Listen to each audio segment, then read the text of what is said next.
বৃহস্পতিবার দিবাগত রাত চলছে, এর মানে এখন আমরা কোন দিনের মধ্যে আছি? শুক্রবারের মধ্যে আছি। সূর্য অস্ত যাওয়ার সঙ্গে সঙ্গে শুক্রবারের মধ্যে আছে। শুক্রবার বা জুমার দিন, এই দিন সম্পর্কে কোরআন এবং হাদিস থেকে ঘেটে আমরা 14টা আমলের কথা একটা লম্বা বড় ভিডিওতে বলেছি। আজকে সেখান থেকে আমি সংক্ষেপ করে এই 14টার মধ্যে আবার অতি গুরুত্বপূর্ণ 5টা আমলের কথা বলবো ইনশাআল্লাহ। কয়টা আমল? 5টা আমলের কথা বলবো। জীবনের তরে যতবার জুমার দিন আসবে এই 5টা আমল সারা জীবন নিয়মিত আঁকড়ে ধরবেন, আমল করবেন। যারা নিয়ত করতেছেন হাত তোলেন। আল্লাহ আমাদের সবাইকে আমল করার তৌফিক দান করুন। আল্লাহ আমাদের সবাইকে কবুল মঞ্জুর করুন। নাম্বার 1, সবচেয়ে বেশি যেটা করতে হবে পরিমাণে, জুমার দিন জুমার রাত বৃহস্পতিবার সন্ধ্যা থেকে নিয়ে শুক্রবার সন্ধ্যার আগ পর্যন্ত পরিমাণে সবচাইতে বেশি করতে হবে যে আমলটা, সেটা হলো দুরূদ শরীফের আমল। কিসের আমল? ভাইরা, দুরূদ এমন একটা আমল, আপনি যদি শুধু দুরূদের এই আমলটাকে আঁকড়ে ধরেন, সবসময় আপনার মুখ দিয়ে দুরূদ বের হতে থাকে, পড়তে থাকেন, তো নবী করিম সাল্লাল্লাহু আলাইহি সাল্লামের ভাষ্য অনুযায়ী, তার ওয়াদা অনুযায়ী, ইদান তুকফা হাম্মুক ওয়া তুগফার যামবুক, তোমার যত পেরেশানি আছে নবী সাল্লাল্লাহু আলাইহি সাল্লাম বলেছেন এই সব পেরেশানি দূর করার জন্য এই দুরূদের আমলটা যথেষ্ট হবে ইনশাআল্লাহ। এবং গুনাহ মাফের জন্য এই দুরূদের আমলটা কি হবে? যথেষ্ট হবে। নবী করিম সাল্লাল্লাহু আলাইহি সাল্লাম বলেছেন, মান সাল্লা আলাইয়া মাররাতান সাল্লাল্লাহু আলাইহি আশরা, যে ব্যক্তি আমার প্রতি একবার দুরূদ পাঠ করবে, আল্লাহ রাব্বুল আলামিন তার প্রতি 10 বার রহমত নাজিল করবেন। কয়বার রহমত নাজিল করবেন? আপনার জীবনে 10টি জায়গায় খুব ক্রাইসিসে পড়ে গেছেন, কোন জটিল সিচুয়েশনে মুখোমুখি হয়ে গেছেন, বিপদের মধ্যে পড়ে গেছেন, ওই জায়গায় আল্লাহর রহমত পাবেন। এরকম একবার দুরূদ পাঠ করবেন হক আদায় করে, যথাযথভাবে মহব্বতের সাথে 10 বার আপনার জীবনে আল্লাহ তাআলা অনুগ্রহ নাজিল করবেন। নবী করিম সাল্লাল্লাহু আলাইহি ওয়াসাল্লাম বলেছেন, আকসিরু আলাইয়া মিনাস সালাতি মিন ইয়াউমিল জুমআতি ওয়া লাইলাতিল জুমআহ, তোমরা জুমার দিন এবং জুমার রাতে আমার প্রতি বেশি বেশি দুরূদ পাঠ করবে, দুরূদ প্রেরণ করবে। ফাইন্না সালাতাকুম মারুদাতুন আলাই, কারণ তোমরা যে দুরূদ পাঠ করো এটা আমার কাছে পেশ করেন আল্লাহর ফেরেশতারা, এবং রীতিমতো নামধাম সহকারে আল্লাহর একদল ফেরেশতা নিয়োজিত আছে। তারা বলেন, আল্লাহ, হে আল্লাহর রাসূল, আপনার অমুক উম্মত, অমুক অনুসারী, আল্লাহর অমুক বান্দা পৃথিবীর অমুক প্রান্ত থেকে, অমুক দেশ থেকে, অমুকের সন্তান, সে আপনার প্রতি দুরূদ পেশ করেছে জুমার দিনে, জুমার রাতে বা অন্য সময়ে। এটা নবী করিম সাল্লাল্লাহু আলাইহি ওয়াসাল্লামের কাছে রিপোর্ট দেওয়া হয় আল্লাহর নিযুক্ত ফেরেশতাদের মাধ্যমে।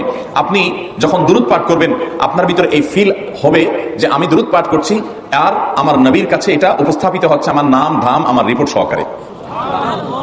এই জন্য শুক্রবার এবং শুক্রবার দিন এবং রাত, অর্থাৎ বৃহস্পতিবার সন্ধ্যা থেকে নিয়ে শুক্রবার সন্ধ্যা পর্যন্ত এই 24 ঘন্টার মধ্যে নবী করিম সাল্লাল্লাহু আলাইহি ওয়াসাল্লামের ভাষ্য খেয়াল করেন, আকসিরু আলাই, ওলামায়ে কেরাম জানেন নবী আলাইহিস সালাম সাধারণত কোনো আমল পরিমাণে বেশি করতে বলতেন না।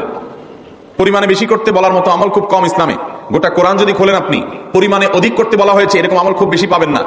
তোমরা বেশি বেশি করে নামাজ পড়ো, বেশি বেশি করে রোজা রাখো, এরকম কথা কোরআন হাদিসে নাই। অবশ্যই একজন ইমানদার 5 ওয়াক্ত ফরজ নামাজের পাশাপাশি অধিক পরিমাণে নফল নামাজও পড়বেন, সেটা ভিন্ন কথা, কিন্তু কোরআনে বেশি পরিমাণে আল্লাহর জিকির করার কথা বলা হয়েছে। আর নবী করিম সাল্লাল্লাহু আলাইহি ওয়াসাল্লাম বৃহস্পতিবার সন্ধ্যা শুরু হলে শুক্রবার সন্ধ্যার আগ পর্যন্ত বেশি পরিমাণে করতে বলেছেন যে কাজটা, সেটা হলো দুরূদ শরীফের আমল। দুরূদের এই আমলটা, এটা করার জন্য আল্লাহ তাআলা এমন সহজ করে দিয়েছেন যে ওযুর প্রয়োজন নাই। আপনার ওযু নাই, তারপর আপনি দুরূদ পাঠ করতে পারবেন। এবং আপনি এই বড় দুরূদ পড়ার মতো সময় নাই, তো আপনি একবারে সবচেয়ে সংক্ষিপ্ত দুরূদ পড়েন সাল্লাল্লাহু আলাইহি ওয়াসাল্লাম, তাতেও দুরূদ পাঠের সওয়াব পাবেন। চেষ্টা করবো তো ইনশাআল্লাহ। শুক্রবার আসবে, দুরূদ বেশি বেশি করে পাঠ করব। আপনি দোকানে কাজ করেন, আপনার দোকানে আপনার সহকর্মী আরো কাজের লোক আছে, আপনি সবাইকে স্মরণ করাবার জন্য নিজে জোরে জোরে দুরূদ শরীফ পড়বেন এবং বলবেন যে শুক্রবার শুরু হয়ে গেছে, সবাই দুরূদ শরীফের আমল করো। ভাইরা আমার, আমি আমার জীবনের কথা বলতে পারি। আমার জীবনে ওই যে হাদিসের উপরে ইয়াকিন এবং বিশ্বাস আলহামদুলিল্লাহ ছিল, আমার জীবনে আমি অনেকবার দেখেছি এরকম জটিল পরিস্থিতি হয়েছে যে দেয়ালে পিঠ থেকে গেছে, নড়ার জায়গা নাই, আর কোন আপাত দৃষ্টি থেকে এই বিপদ থেকে উদ্ধারের কোনো পথ নাই। দুরূদ, ইস্তেগফার, দোয়া ইউনুস, এই 3 আমল, পাশাপাশি ইয়াজাল জালাল ওয়াল ইকরাম, এই 4টা জিনিসকে এমন ভাবে ধরছে, বিশেষ করে দুরূদ, স্পেশালি সারাক্ষণ দুরূদ। আল্লাহ রাব্বুল আলামিন এমন ভাবে সহযোগিতা করেছেন, এমন ভাবে উদ্ধার করেছেন যে কল্পনা করলে অবাক লাগে এখন যে এটা কিভাবে সম্ভব। ভাইরা আমার, এক সাহাবী নবী করিম সাল্লাল্লাহু আলাইহি ওয়াসাল্লামের কাছে এসে বলছে, ইয়া রাসূলুল্লাহ, আমি যে দোয়া করি এই দোয়ার মধ্যে আমি নিজের জন্য করব, আমার ছেলে মেয়ের জন্য করব, অনেক কিছু করব, এটা সেটা, রিজিক চাইবো, সুস্থতা চাইবো, অনেক কিছুই তো আল্লাহর কাছে চাইবো। আপনি তো আল্লাহর রাসূল, আপনার জন্য দোয়া করলে আমাদেরই লাভ, একবার দোয়া করলে আল্লাহ 10 বার রহমত নাজিল করবেন, তো আপনার জন্য আমার দোয়ার ভিতরে কত পার্সেন্ট রাখবো? সাহাবী বারবার বিভিন্ন পার্সেন্টেজ বলছিলেন যে 3 ভাগের 1 ভাগ আপনার জন্য রাখি ইয়া রাসূলুল্লাহ, অর্ধেক রাখি, আরো বেশি করে রাখি। তিনি যত বলছেন নবী করিম সাল্লাল্লাহু আলাইহি ওয়াসাল্লাম আরো বাড়ানোর জন্য তাকে উৎসাহ দিচ্ছিলেন। এক পর্যায়ে যখন তিনি বললেন, ইয়া রাসূলুল্লাহ, আমি আমার কোন দোয়ার সবটুকু যখন আপনার জন্য নিবেদন করব, আমি কোন একবার যখন দোয়া করব, দোয়া শুধু আপনার জন্যই করব যখন, অর্থাৎ পিওর দরুদ যখন পড়বো, নিজের জন্য আর কিছু চাইবো না, শুধু আপনার জন্য যদি চাই কোনোবার, তাহলে তখন নবী করিম সাল্লাল্লাহু আলাইহি ওয়াসাল্লাম বলেছেন, ইদান তুকফা হাম্মুক ওয়া তুগফার যামবুক, তাহলে তোমার সকল পেরেশানি থেকে উদ্ধারের জন্য এই দুরূদটাই যথেষ্ট হয়ে যাবে এবং তোমার সকল গুনাহ মাফের জন্য এটা যথেষ্ট হয়ে যাবে। মোহতারাম হাজিরিন, দুরুদের আমলটা এত সুন্দর আমল, কিন্তু আবার তাড়াহুড়া করে পড়বেন না সাল্লাল্লাহু আলাইহি ওয়াসাল্লাম সাল্লাল্লাহু আলাইহি ওয়াসাল্লাম সাল্লাল্লাহু আলাইহি ওয়াসাল্লাম সাল্লাল্লাহু আলাইহি ওয়াসাল্লাম সংখ্যা বাড়ানোর জন্য হুলস্থুল করে পড়লেন না, মুহাব্বতের সাথে সাল্লাল্লাহু আলাইহি ওয়াসাল্লাম সাল্লাল্লাহু আলাইহি ওয়াসাল্লাম আল্লাহুম্মা সাল্লি আলা মুহাম্মদ, অর্থ বুঝে বুঝে আল্লাহুম্মা সাল্লি আলা মুহাম্মদ মানে কি, আল্লাহ আপনি মুহাম্মদের প্রতি শান্তি বর্ষণ করুন। আরে ভাই, মুহাম্মদ সাল্লাল্লাহু আলাইহি ওয়াসাল্লামের প্রতি আল্লাহ তাআলা শান্তি এমনি বর্ষণ করবে, আপনি আমি দোয়া করলেও করবে, না করলেও। কিন্তু মাঝখান থেকে আমরা, ভাইরা আমার, কোন বড় কর্মকর্তার কাছে আপনার কোনো কাজের ঠেকা আছে, কর্মকর্তার ওই ছেলেটার আপনি দেখছেন যে খাচ্ছে না, আপনি যদি বলেন স্যার ছেলেটা খাচ্ছে না স্যার, একটু ডাক্তার দেখান স্যার, এভাবে তো বাঁচবে না, ওর কষ্ট হচ্ছে স্যার, আপনি বললেও উনি ওনার ছেলের দিকে কেয়ার করবে, কিন্তু আপনি এটা বলার কারণে তার নৈকট্য পাবেন কি পাবেন না, তার সিম্প্যাথি পাবেন কি পাবেন না। আরশ আজিমের মালিক তার হাবিবকে এত মহব্বত করেন, তিনি তার হাবিবের প্রতি এমনিতেই রহমত নাজিল করবেন, তাকে বিভিন্ন মর্যাদা আগে থেকেই দেওয়ার ঘোষণা দিয়ে রাখছেন, কিন্তু আপনি আমি দোয়া করলে আল্লাহ তাআলা তার মাধ্যমে আমাদের ভাগ্যকে সুপ্রসন্ন করে দিবেন। দুরুদের আমলকে জীবনের তরে আঁকড়ে ধরবেন ভাই, শুধুমাত্র জুমার দিন আর জুমার রাত না, সব সময় অধিক পরিমাণে। এরাবিয়ানদের মধ্যে আমলটা খুব বেশি আছে, তাদের দেখবেন তারা দুইটা আমল, মুখে দুইটা আমল, ভালো মন্দ তাদের মধ্যেও আছে, কিন্তু এই দুইটা আমল তাদের মধ্যে খুব ভালো। বেশিরভাগ মানুষই দেখা যায় অবসর সময় আস্তাগফিরুল্লাহ ইস্তিগফার করছে অথবা দুরুদের আমল করছে। আমাদের অবসর সব সময়গুলো নিয়ে গেছে মোবাইল ফোন। ভাইরা আমার, 4 বছর 5 বছর 6 বছর 7 বছর 10 বছর ধরে মোবাইল টিপতেছেন, ফেসবুক টিপতেছেন, ইউটিউব টিপতেছেন। বুকে হাত দিয়ে আমাকে জবাব দেওয়া লাগবে না, নিজের বিবেককে একটু জবাব দেন। এই 10 বছর ফেসবুক, ইউটিউব, টিকটক, হোয়াটসঅ্যাপ টিপে আপনার অর্জন কি হয়েছে একটু হিসাব মিলান। এই যে স্ক্রল করতেছেন আঙ্গুল দিয়া, ঘন্টাকে ঘন্টা এই আঙ্গুল দিয়ে টানছেন টানছেন, নিচের দিকে যাচ্ছেন স্ক্রল করে ফেসবুকে, ইউটিউবে, একের পরে আপনার জীবনে অর্জনটা কি হয়েছে বলেন। ভাইরা আমার, এই মোবাইলে নিয়ন্ত্রণ করতে হবে, প্রয়োজনে ব্যবহার করতে হবে, কিন্তু এটাকে অনিয়ন্ত্রিত ব্যবহার করা যাবে না। একেবারে যখন তখন সারাদিন টিপাটিপি করলেন, আজকাল তো পোলাপান টয়লেটে গেলেও নিয়ে যায়। আল্লাহ তাআলা আমাদেরকে রোগ থেকে বেঁচে থাকার তৌফিক দান করুন। ভাইরা আমার, জীবনটাকে পরিবর্তন করতে হয়, সারা জীবন তো একরকম থাকলে হবে না। বহুত পাগলামি করেছি, আসুন নিজেকে সংশোধন করি। তাহলে জুমার দিন উপলক্ষে 1 নম্বর আমল বলেছি, বেশি বেশি কোন আমল করতে হবে? সারা জীবন মনে রাখবো তো ইনশাআল্লাহ। বাসা বাড়িতে পরিবার লোকদেরকে মনে করাবো তো ইনশাআল্লাহ। আমি আমার ড্রাইভার থাকুক, আমার ছেলে মেয়ে থাকুক, আমার পরিবারের লোক থাকুক, আমি আমার কথা আপনাদের বলি উৎসাহের জন্য, যে জুমার দিন শুরু হয়ে গেলে শুধু আমি না, আমার পরিবার অন্যান্যরাও একে অন্যকে আমরা স্মরণ করে দিই। কে কে দুরূদ পড়তে কতবার পড়ছো, কেউ পড়ছে কিনা একবারও, সন্ধ্যা হয়ে গেছে, অনেক হয়ে গেছে, সবাই শুরু করি, আমলটা করবো তো ইনশাআল্লাহ। নাম্বার 1। নাম্বার 2, জুমার দিন উপলক্ষে অন্য যে কোনো দিনের চাইতে জুমার দিন অর্থাৎ শুক্রবারের ফজর নামাজ পুরুষরা মসজিদে জামাতের সাথে পড়বেন, জামাতের সাথে পড়ার নিয়ত করবেন পাক্কা। কারণ অন্য যে কোনো দিনের ফজর নামাজ না, শুধুমাত্র যত নামাজ আছে, নবী করিম সাল্লাল্লাহু আলাইহি ওয়াসাল্লাম বলেছেন, আফদালুস সালাওয়াতে ইনদাল্লাহ, আল্লাহর কাছে দুনিয়ার সব নামাজের মধ্যে, 5 ওয়াক্ত সাধারণ নামাজগুলোর মধ্যে সবচেয়ে উত্তম নামাজ হলো সলাতুল ফজরে মাআল জামাআতে ইয়াউমাল জুমআ, জুমার দিন ফজরের নামাজ জামাতের সাথে আদায় করা হলো যত নামাজ আছে এর মধ্যে সবচেয়ে শ্রেষ্ঠ নামাজ। তাহলে জুমার দিনে এই বিষয়টা বিশেষভাবে খেয়াল রাখবো। জুমার দিন ফজর নামাজটা পুরুষরা কোথায় পড়বো, এবং সেটা বৃহস্পতিবার থেকে পরিকল্পনা শুরু করবো যে কালকের ফজর নামাজ যাতে কোনো অবস্থাতে আমার মিস না হয়। আমাদের আখিরাতের ব্যবসা এটা ভাই, আখিরাতের কারেন্সি সংগ্রহ করা। যত খুঁটে খুঁটে ভালো ভালো আমলগুলো করবেন, আপনার আমল নামাতে আমল সওয়াব জমা হতে থাকবে। চেষ্টা করবো তো ইনশাআল্লাহ। আমাদেরকে শয়তান অন্যদিন ফজর নামাজ পড়ার সুযোগ হলেও শয়তান এমন ভাবে আমাদেরকে ধোঁকা দেয়, শুক্রবারে ফজরটা পড়াটা সবচেয়ে বেশি কঠিন হয়ে যায়। কেন জানেন?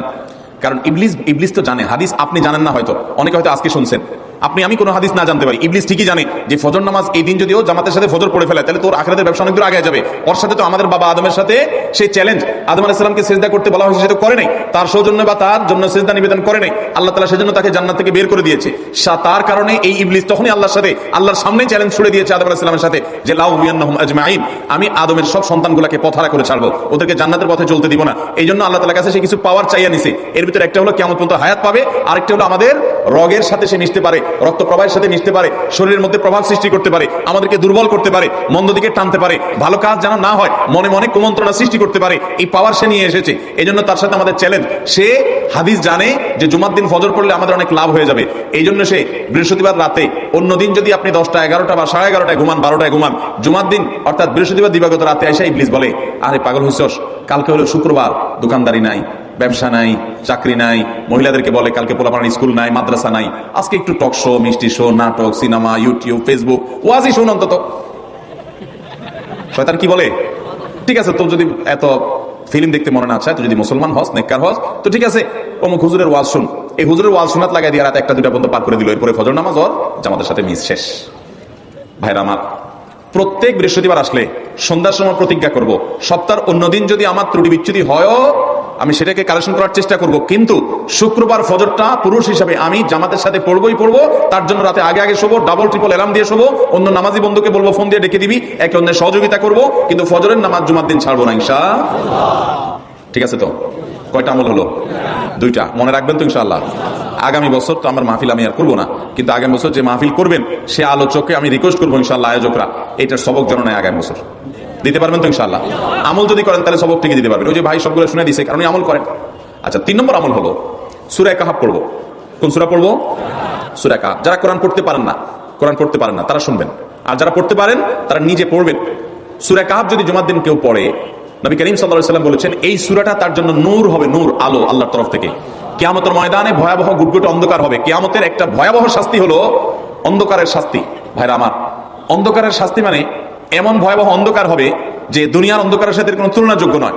সেই ভয়াবহ অন্ধকারে কিছু আমল আছে যে আমলগুলো মানুষের ওই অন্ধকারের মধ্যে আলোর কাজ দিবে। এর মধ্যে একটা হলো ওযুর অঙ্গগুলো যদি কেউ ভালো করে ওযু করে, সুন্দর করে ডলে ডলে যেন শুকনা না থাকে, উত্তম রূপে যদি ওযু করে কেউ, পানি অপচয় না করে, পানি অল্প নয় কিন্তু ডলে বেশি, সুন্দর করে যদি কেউ ওযু করে, এই ওযুর অঙ্গগুলো কিয়ামতের ময়দানে উজ্জ্বল হয়ে জ্বলজ্বল করে জ্বলতে থাকে এবং তার জন্য আলোর কাজ দেয়।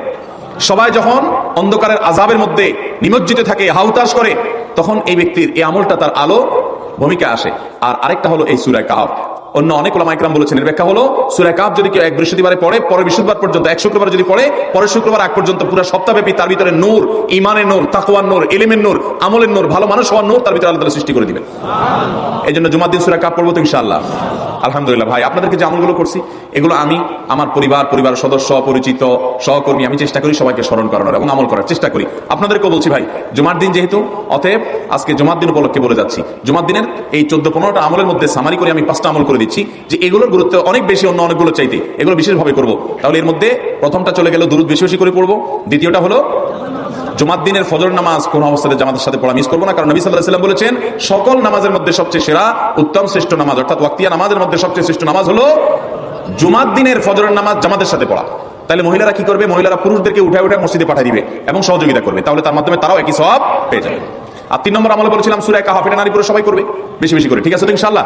আমরা অনেক ভাই আছি সপ্তাহের 6 দিন আমাদের কোরআন পড়ার সুযোগ হয় না, তো অন্তত জুমার দিন সূরা কাহাফটা যদি আপনি বাধ্যতামূলক করেন, আলহামদুলিল্লাহ, এটা অনেক বড় সূরা, পড়তে আপনার 20-25 মিনিট 30 মিনিট সময় পর্যন্ত লেগে যাবে। আপনি আধা ঘন্টা সময় ধরে যদি আস্তে আস্তে সুন্দর করে পড়েন, তো সপ্তাহে একবার অন্তত কোরআনের সাথে আপনি সময় দিলেন। আরেকটা সুসংবাদ শুনেন, সূরা কাহাফ যদি কেউ মুখস্থ করে, তেলাওয়াত করে নিয়মিত, বিশেষ করে সূরা কাহাফের প্রথম 10টা আয়াত যদি কেউ মুখস্থ করে, নবী করিম সাল্লাল্লাহু আলাইহি ওয়াসাল্লাম বলেছেন কিয়ামতের আগে দাজ্জালের যে ফিতনা আসবে, যেই ফিতনায় বহু মানুষ দাজ্জালকে আল্লাহ মনে করে বেঈমান হয়ে জাহান্নামে যাবে, এই ফিতনা থেকে পৃথিবীতে এমন কোন নবী ছিল না, এমন কোন রাসূল আসেন নাই। এই মানব ইতিহাসের প্রথম মানুষ আদম আলাইহিস সালাম থেকে নিয়ে আমাদের মুহাম্মদ সাল্লাল্লাহু আলাইহি ওয়াসাল্লাম পর্যন্ত এই লক্ষ লক্ষ যত নবী রাসূল এসেছে, সমস্ত নবী রাসূলরা একটা ব্যাপারে সাবধান করে গেছেন, দাজ্জাল আসবে, যে দাজ্জালের হাতে পাওয়ার থাকবে এত বেশি, অলৌকিকতা থাকবে এত বেশি, সে মরা মানুষকে জিন্দা করে ফেলবে, জিন্দা মানুষকে বলবে সে মরে যাবে, তার হাতেই সব কন্ট্রোলিং পাওয়ার থাকবে, দুনিয়ার সমস্ত রিজিক তার হাতে কক্ষিগত থাকবে, এমন পাওয়ার থাকবে তাকে দেখে মানুষ বলবে হ্যাঁ এই তো আল্লাহ, এই তো সবকিছু পারে, বেঈমান হয়ে যাবে।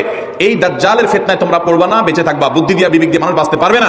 দাজ্জালের ফিতনা থেকে বাঁচার জন্য সকল নবী রাসূলরা এর জন্য সাবধান করেছেন। আমাদের নবী সাল্লাল্লাহু আলাইহি ওয়াসাল্লাম নামাজের শেষ বৈঠকে দোয়া মাসুরের জায়গায় একটা দোয়া পড়তেন, আল্লাহুম্মা ইন্নী আউযু বিকা মিন আযাবিন নার ওয়া আযাবিল কবর ওয়া আউযু বিকা মিন ফিতনাতিল মাহইয়া ওয়াল মামাত ওয়া আউযু বিকা মিন শাররি ফিতনাতিল মাসীহিদ দাজ্জাল। আল্লাহ আপনার কাছে দাজ্জালের ফিতনা থেকে পানা চাই। 1450 বছর হয়ে গেছে, এখনো দাজ্জালের আবির্ভাব হয় নাই, হবে কিয়ামতের আগে, কখন হবে আল্লাহ ভালো জানেন। কিন্তু নবী সাল্লাল্লাহু আলাইহি ওয়াসাল্লাম বলেছেন সূরা কাহাফের প্রথম 10 আয়াত যদি কেউ মুখস্থ করে, তো এই ব্যক্তিকে আল্লাহ রাব্বুল আলামিন এমন যদি তেলাওয়াত করে, এই ব্যক্তিকে আমলের মাধ্যমে দাজ্জালের ফিতনা থেকে আল্লাহ বাঁচিয়ে রাখবেন।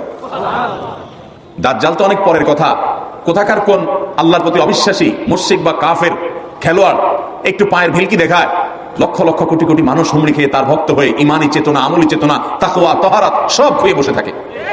আর সেখানে দাজ্জালের মতো এরকম মিরাকল, সব মিরাকল তার হাতে থাকবে। এরকম পরিস্থিতি যখন আসবে তখন মানুষ কি করবে? এখন এই যে তথ্য প্রযুক্তির উন্নতির এই সময়ে কত মুসলমানের সন্তান বেঈমান হয়ে যাচ্ছে, বিজ্ঞানরাই তারা আল্লাহ বানায় বসে থাকতেছে, আছে না নাই? ধারণামূলক বিষয়কে তারা চূড়ান্ত বিষয় বানিয়ে বসে আছে, বেঈমান হয়ে যাচ্ছে। এবং টাকার যে কারিশমা, টাকা দিলে সব হয়ে যায়, টাকা নাই তো কিছুই হয় না। এই জন্য বেঈমান হয়ে অনেকে বলে যে টাকাই নাকি দ্বিতীয় খোদা, নাউজুবিল্লাহ। ভাইরা আমার, দুনিয়ার এই ভেলকি কি দেখছি আমরা?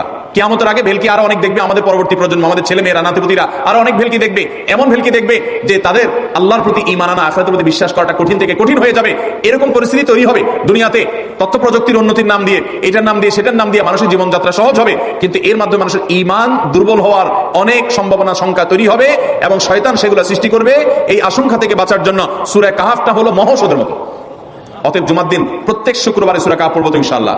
মায়েরা, বোনেরা, আমরা ভাইয়েরা যারা আছি, বাবারা যারা আছি, আল্লাহর ওয়াস্তে জীবনের তরে নিয়ত করে নেন আজকের মাহফিল থেকে জীবনে কখনো বৃহস্পতিবার সন্ধ্যা থেকে শুক্রবার সন্ধ্যা রাত পর্যন্ত আমার হাজার ব্যস্ততা থাকুক, সূরা কাহাফটা পড়া ছাড়া আমি কোনো কাজ করবো না ইনশাআল্লাহ। আমি আল্লাহর অনেক বান্দাকে ব্যক্তিগতভাবে জানি, আমি নিজেও এতটা গুরুত্ব দিয়ে করতে পারি না। অনেক বড় সরকারি কর্মকর্তা, অনেক বড় পদের নাম আমি বলবো না, আমাকে বলে ভাই আমি মাগরিবের পর, ব্যক্তিগতভাবে আমি জানি উনি খুব সৎ মানুষ, সব মানুষ একরকম হয় না, সৎ মানুষ। উনি বললেন ভাই মাগরিবের পরে আমার ফ্যামিলির সব বাচ্চা কাচ্চা সবাইকে আমি বলি, আমি ব্যস্ত থাকলেও বলি যে মাগরিবের পরে আগে সবাই সূরা কাহাফটা পড়ে ফেলো, এরপর অন্য সব আমল আমরাও চেষ্টা করবো না ইনশাআল্লাহ। কয়টা আমল গেল? 3টা, আর 2টা আছে। 4 নম্বর আমল হলো, দুনিয়াতে যত ফজিলতপূর্ণ আমল আছে এর মধ্যে সবচেয়ে বেশি ফজিলতপূর্ণ আমল এটা, খুব সহজ আমলটা, খুব সহজ, প্রত্যেক শুক্রবার আমরা এটা করতে পারি। আমলটা হলো, নবী করিম সাল্লাল্লাহু আলাইহি ওয়াসাল্লাম বলেছেন, মান বাক্কারা ইয়াউমাল জুমআতি ওয়াবতাকার, যে ব্যক্তি জুমার দিন আগে আগে ঘুম থেকে উঠবে, ভোরে ঘুম থেকে উঠবে, যে ফজর নামাজ পড়তে হবে, যে তাহাজ্জুদ পড়তে পারলে আরো ভালো, এবং মসজিদে আগে আগে যাবে, তাহলে আগে আগে ঘুম থেকে উঠবে, সবাইকে বাসার ডেকে দিবে, আগে আগে ঘুম থেকে উঠাবে। ওয়াগাসসালা ওয়াগতাসাল, ফরজ গোসল হলে ফরজ গোসল করবে, উত্তম রূপে গোসল করবে, ভালো করে গোসল করবে জুমার দিন। ওয়ামাশা ওয়ালাম ইয়ারকাব, জুমার নামাজের জন্য পায়ে হেঁটে মসজিদে যাবে, বাহনে চলবে না। কেউ যদি মাজুর হয় সে বাহনে চললেও চলবে, কিন্তু সাধারণ যারা সুস্থ আছেন পায়ে হেঁটে মসজিদে যাবেন, বাহনে চললেন না। জুমার দিনের কথা, জুমার নামাজের কথা। ওয়াদানা মিনাল ইমামে ওয়ালাম ইয়ালগু, ইমামের কাছাকাছি গিয়ে বসবে, দূরে না, যত কাছে যেতে পারে, একদম সামনের কাতার ইমামের কাছাকাছি গিয়ে বসবে, কোনো অনর্থক কথা বলবে না, দুনিয়াবি কথা বলবে না, বেহুদি কাজ করবে না। ওখানে গিয়ে যতক্ষণ সময় পাবে জিকির, আজকার, তেলাওয়াত, তাসবিহ, দোয়া, রোনাজারি, কান্নাকাটি, বই পড়া, দিনী কাজ করা, এর মধ্যে সে কাটাবে নিজেকে। এই কয়েকটা কাজ যদি করে, তাহলে কাজ কয়টা হলো? আগে আগে ঘুম থেকে উঠা, ওই যে ফজর নামাজ জামাতের সাথে পড়া ইত্যাদি, গোসল করা উত্তম রূপে, আর পায়ে হেঁটে মসজিদে যাওয়া, বাহনে না চড়া, 4 নম্বর হলো ইমামের কাছাকাছি গিয়ে বসা, কোনো অনর্থক কাজ না করা। এই 4টা কাজ যদি কেউ জুমার দিনে করে, নবী করিম সাল্লাল্লাহু আলাইহি সাল্লাম বলেছেন, ওই ব্যক্তি বাসা থেকে মসজিদ পর্যন্ত যে আসলো, যতগুলো পা ফেলবে, যতগুলো স্টেপ ফেলবে, যতগুলো কদম দিবে, প্রতিটা কদমের বিনিময়ে আল্লাহ রাব্বুল আলামিন তার অ্যাকাউন্টে, তার আমল নামাতে 1 বছর রাত জেগে, সারা রাত জেগে তাহাজ্জুদ নামাজ পড়লে, এবং 1 বছর সারা দিন, প্রত্যেকটা দিন পুরো বছর জুড়ে নফল রোজা রাখলে যে পরিমাণ সওয়াব পাইতো, 1 বছর নফল রোজা, 1 বছর রাত ভর জেগে তাহাজ্জুদের নামাজ পড়া সওয়াব মাত্র একটা কদম ফেলার বিনিময়ে দিবেন। তাহলে আপনার বাসা থেকে যদি মসজিদে আসতে 100টা কদম হয়, 100 বছরের নফল নামাজ, 100 বছরের নফল রোজা, আপনি এটার সওয়াব আপনার অ্যাকাউন্টে জুমার দিন মাত্র 4টা কাজ করার মাধ্যমে আপনি পেয়ে যাবেন। এবং এটি অনেক হাদিস বিশ্লেষকগণ বলেছেন, কোরআন হাদিসে বহু ফজিলতের কথাই বলা আছে। এত বিপুল পরিমাণে, এত অধিক পরিমাণে সওয়াবের কথা যে কারো বাসা থেকে অনেকের আছে যেতে 500 স্টেপ পড়বে। 500 স্টেপ পড়লে কতটুকু হয়? সামান্য একটা জায়গা যেতে 500 কদম হয়ে যায়। অনেকের বাসা থেকে যদি 500 কদম পড়ে, 300 কদম হয়, তো সে এই 500 বছর নফল নামাজ, নফল রোজা, রাত ভর দিন ভর করার সওয়াব, কন্টিনিউয়াসলি করার সওয়াব, মাত্র এই মসজিদে গেল আসলো, 4টা শর্ত পূরণ করে সেটা সওয়াবটা পেতে পারে। যদি সপ্তাহে 4 জমা হয় তাহলে 4 বার 500 করে, যদি হলো 2000 বছর, এভাবে তার আমল নামাতে সওয়াবের পাহাড় সে জমা করতে পারে শুক্রবারের ছোট্ট আমলটার মাধ্যমে। চেষ্টা করবো না ইনশাআল্লাহ? আমি দেশে বিদেশে অনেক আল্লাহর বান্দাকে আমি শুনেছি, এই হাদিস আমি যেদিন থেকে জেনেছি, আমি চেষ্টা করেছি এটার আমল, এটার প্রচার মানুষের মধ্যে ছড়ানো। আমি যখন সৌদি আরবে আজ থেকে আর অনেক বছর আগে, তখন কোন এক বক্তব্যে আমি আমলের কথা বলেছি। আমার অনেক ভাইরা দেশে বিদেশে দেখে বলছেন, ভাই আমলটা শুরু করেছি, আমার কাছে ভালো লাগে, আপনারাও আমলটা করবেন, অন্য আরেকজনকে শিখাবেন এবং দাওয়াত দিবেন। ঠিক আছে তো ইনশাআল্লাহ? তাহলে কয়টা আমল গেল? 4টা। 1 নম্বর গেছে বেশি বেশি দুরূদ পাঠ করা, 2 নম্বর হলো জুমার দিনে ফজর নামাজ জামাতের সাথে পুরুষা পড়া, 3 নম্বর হলো সূরা কাহাফ পড়া, তেলাওয়াত করা, আর 4 নম্বর হলো এই 4 শর্ত পূরণ করে মসজিদে আগে আগে গিয়ে সুন্দর করে খুতবা শুনে চলে আসা, কোনো কথাবার্তা, খুতবা চলাকালীন সময় কোনো কথাবার্তা, অনর্থক কাজ না করা। 5 নম্বর এবং সর্বশেষ আমল হলো, জুমার দিনে একটা সময় আছে দোয়া কবুল হয়। দোয়া কবুলের যে সময়গুলো আছে এর ভিতরে অত্যন্ত ইম্পর্টেন্ট একটা সময় হলো জুমার দিন। শুক্রবারের একটা সময় সম্পর্কে নবী সাল্লাল্লাহু আলাইহি ওয়াসাল্লাম বলেছেন যে একটা সময় আছে শুক্রবারের, এই সময়ে বান্দা কোনো দোয়া করলে আল্লাহ তাআলা ফিরিয়ে দেন না, কবুল করেন। কিন্তু সময়টা যে ঠিক কখন, এটা হাদিসে নবী সাল্লাল্লাহু আলাইহি ওয়াসাল্লাম বলেন না, যাতে করে হয়তো আমরা সারা দিনেই কম বেশি দোয়ার চেষ্টা করি। এই বিষয়ে মুহাদ্দিসগণ, হাদিস বিশ্লেষকগণ, পণ্ডিত ওলামায়ে কেরামগণ হাদিসের বিভিন্ন আকার ইঙ্গিতকে গবেষণা করে, অ্যানালাইসিস করে এক একজন এক এক সময়ের কথা বলেছেন। তবে বেশিরভাগ ইমাম, বেশিরভাগ পণ্ডিত ওলামায়ে কেরাম, বেশিরভাগ আপনার ইসলামিক স্কলারগণের বক্তব্য হলো যে এই সময়টা হলো জুমার দিনের শেষ প্রহর, আসরের পর থেকে নিয়ে সূর্য ওঠার আগ পর্যন্ত এই সময়টা। অতএব আমরা জুমার দিনের 5 নম্বর আমল হলো বেশি বেশি করে সারাদিনই কম বেশি দোয়া করবো। দোয়ার জন্য সবসময় হাত তোলাও জরুরি না, যদিও সাধারণ অবস্থায় দোয়ার জন্য হাত তোলা আদব, কিন্তু আপনি চলতে ফিরতে উঠতে বসতে কাজের ফাঁকে আপনি আল্লাহর কাছে মনে মনে দোয়া নিবেদন করবেন। অনেক চাওয়া আমাদের কাছে, আমাদের আল্লাহর কাছে আছে। ভাই আমার নবী রাসূলুল্লাহ সাল্লাল্লাহু আলাইহি ওয়াসাল্লাম বলেছেন কারো পায়ের জুতার ফিতাটা ছিঁড়ে গেছে হাঁটার সময়, এটার এমন কি লাগালে ঠিক হয়ে যাবে, কিন্তু একজন ইমানদার ওইটার জন্য সে আল্লাহর কাছে সাহায্য চাইবে। আল্লাহ এটাও একটা বিপদ, একটা ছোট বিপদ থেকে অনেক কিছু ঘটে যায়, আপনি আমাকে উদ্ধার করেন। সে সবসময় আল্লাহর দিকে মনোনিবেশ করবে। নবী করিম সাল্লাল্লাহু আলাইহি ওয়াসাল্লামের পুরো জীবনকে যদি আপনি অ্যানালাইসিস করেন আপনি অবাক হয়ে যাবেন। একটা বই আছে বাংলায়, বান্দার ডাকে আল্লাহর সাড়া, এটা বাংলা অনুবাদিত নাম। এই বইয়ের লেখক হলেন হিসনুল মুসলিমের যে রচয়িতা উনি শেখ সাঈদ আল গাহতানী রাহমাতুল্লাহি আলাইহি। ওনার সোহবতে যাওয়ার, ওনার সান্নিধ্যে থাকার একাধিকবার খুব কাছাকাছি বসার সুযোগ আমার হয়েছে। সৌদি আরবের একজন বড় আলেম ছিলেন, দুনিয়া থেকে চলে গেছেন। তো ওনার লেখা বান্দার ডাকে আল্লাহর সাড়া, এই বইটা বেশ মোটা সোটা একটা বই। পুরোটা পড়বেন যে নবী করিম সাল্লাল্লাহু আলাইহি ওয়াসাল্লামের জীবনে যে কত রকমের দোয়া করতেন। আল্লাহ আজকার নাম একটা বই আছে ইমাম নববীর, এটাও বাংলা হয়ে গেছে অনুবাদ, আপনি পড়লে অবাক হয়ে যাবেন। ডক্টর খন্দকার আব্দুল্লাহ জাহাঙ্গীর রাহমাতুল্লাহ রাহে বেলায়েত একটা বই আছে দোয়া এবং জিকিরের, আপনি অবাক হবেন যে কি পরিমাণ দোয়া এবং জিকির নবী সাল্লাল্লাহু আলাইহি ওয়াসাল্লাম জীবনে করতেন। ঘুম থেকে ওঠার সময় দোয়া আছে না নাই? এরপরে ঘুম থেকে উঠে যখন আপনি বাথরুমে যাবেন দোয়া আছে না নাই? আবার টয়লেটে গেলেন, টয়লেট সেরে আসলেন, আপনি ওযু করবেন, ওযুর জন্য দোয়া আছে না নাই? বিসমিল্লাহ। এরপরে ওযু শেষ করলেন, কালিমা শাহাদাত আছে না নাই? এরপরে আপনি যখন ঘর থেকে বের হয়ে মসজিদে যাবেন, বের হওয়ার দোয়া আছে। বের হয়ে আপনি মসজিদে যাচ্ছেন, যাই পথে পড়ার আলাদা দোয়া আছে। এরপরে আপনি মসজিদে প্রবেশ করবেন, তার জন্য দোয়া আছে। মসজিদে ঢোকার পরে মসজিদে ঢোকার নামাজ আছে। এরপরে মসজিদে নামাজ বন্দেগী ইবাদত জিকির করে বের হচ্ছেন, সেটার জন্য আবার দোয়া আছে। আবার আপনি যাচ্ছেন, কাজকর্মে যাচ্ছেন, বাজারে যাচ্ছেন, সেটা দোয়া আছে। স্ত্রী সহবাস করার সময় দোয়া আছে। দোয়া নাই, জিকির নাই, এমন কোনো মুহূর্তে ইমানদারের জীবনে থাকতে পারে না। নবী করিম সাল্লাল্লাহু আলাইহি ওয়াসাল্লাম এই পরিমাণ দোয়া করতেন। এই জন্য ভাইরা দোয়া যদি সবসময় করতে কষ্ট হয় হাত তুলতে, আপনি হাত তোলা ছাড়া শুক্রবারে দোয়া করেন, দোয়াটা অনেক বেশি করা দরকার। আমাদের কত জিনিস আল্লাহর কাছে চাইতে হয়, আমরা আল্লাহর কাছে চাই না। পেটে অসুখ হয়েছে, আমরা ডাক্তারের কথা মাথায় আগে আসে। আপনি ওষুধ খান, ওষুধ খাওয়া সুন্নাত, কিন্তু ইমানদার সবকিছুর আগে আল্লাহর কথা স্মরণ করবে এবং আল্লাহর কাছে বলবে আল্লাহ আপনি সহজ করে দেন। আপনার অসুখ হয়েছে, সবকিছুর আগে নাপার কথা মনে আসে, আরে ভাই প্যারাসিটামলের কথা মনে আসে, দোষের না, কিন্তু আপনার মনে আগে আসতে হবে যে নবী সাল্লাল্লাহু আলাইহি ওয়াসাল্লাম দোয়া শিক্ষা দিয়েছেন। যদি কেউ ব্যথার জায়গায় হাত দেয় এবং পরে আউযু বিইজ্জাতিল্লাহি ওয়া কুদরাতিহি মিন শাররি মা আজিদু ওয়া উহাযির, আল্লাহ রাব্বুল আলামিন তার ব্যথা দূর করে দিবেন। এক সাহাবী এই হাদিসের উপর আমল করে তৎক্ষণাৎ তার ব্যথা দূর করেছেন। শুধু ইয়াকিনের অভাব, শুধু বিশ্বাসের অভাব, ঈমানের অভাব। তাহলে আমাদের আল্লাহর দিকে মনোনিবেশ করতে হবে দোয়ার জন্য বেশি বেশি। তাহলে শুক্রবারে 5 নম্বর আমল হলো বেশি বেশি কি করবো ইনশাআল্লাহ? দোয়া, বেশি বেশি দোয়া করবেন, উঠতে বসতে চলতে ফিরতে। বিশেষভাবে সূর্য ডোবার আগের যে সময়টা শুক্রবার, অর্থাৎ দিনের শেষ সময়টা, বিশেষভাবে আল্লাহ তাআলার কাছে দোয়া করো। ঠিক আছে তো ইনশাআল্লাহ? কয়টা আমল বললাম? 5টা আমল। 1, বেশি বেশি দুরূদ। 2, ফজর নামাজ জামাতের সাথে পড়া পুরুষরা, মহিলারা অক্ষমত পড়বেন, মহিলাদেরকে পুরুষদেরকে পাঠিয়ে দিবেন মসজিদে। 3, সূরা কাফ পড়বেন। 4, আগে ঘুম থেকে উঠে উত্তম রূপে গোসল করে মসজিদে আগে আগে গিয়ে পায়ে হেঁটে গিয়ে সামনে সামনে ইমাম সাহেবের কাছাকাছি গিয়ে বসা, অনর্থক কথা কাজ না করা, তেলাওয়াত জিকির আজকারের মশগুল থেকে নামাজটা পড়ে বের হয়ে আসা, এই কাজ। নাম্বার 5, দোয়া করা, বিশেষ করে দিনের শেষ প্রহরে। আমল করবো তো ইনশাআল্লাহ? মনে থাকবো তো ইনশাআল্লাহ? আমরা প্রয়োজনে বাসায় গিয়ে একটা কাগজে নোট করে ফেলবো, লিখে ফেলবো, লিখে এরপরে ওয়ালে টাঙ্গাই দিবেন বাসায় যে জুমার দিনই 5 কাজ আমি ছাড়বো না। আপনি যদি মনেও না থাকে, আপনার যদি ভুলেও যান, আপনি এই কাগজ আপনাকে মনে করাবে ইনশাআল্লাহ। বাসায় ফ্যামিলির লোকদের সাথে শেয়ার করবেন। জুমার দিন হুজুর বলেছেন, আমি একটু আমার মন থেকে বলিনি, এগুলো সব কোরআন হাদিসের কথা বলেছি আপনাদেরকে। কোরআন হাদিসের আলোকে 5টা আমলের কথা বলেছেন। বিশেষভাবে জুমার দিন আমি 5টা আমল করবোই করবো। ভাইরা আমার, প্রত্যেক জুমার দিন যদি আপনি একটু ইমানের রিচার্জ করেন, ইনশাআল্লাহ সারা সপ্তাহ আপনার জন্য সেটা উপকারে আসবে। চেষ্টা করবো তো ইনশাআল্লাহ? এবং দোকানে অফিসে টাঙ্গায় রাখবেন। যারা এই টাঙ্গায় রাখার আমলটা করবেন, আয়োজক যারা আছেন, আপনাদের কাছে আমার অনুরোধ যে ভাইরা এই কাজটা করছেন, ওরা যদি আয়োজকদের মাধ্যমে ছবিটা আমার কাছে পাঠাতে পারেন, আমার অফিসে নিয়ে আমি ইনশাআল্লাহ নিজে হাতে তাদের পুরস্কার দেবো। বিশেষ করে এই মাহফিলের লোক যারা আছেন আজকে আয়োজকদের মাধ্যমে। আল্লাহ তাআলা এই আমলগুলো আমাকে আপনাকে আমাদের সবাইকে করার তৌফিক দান করুন।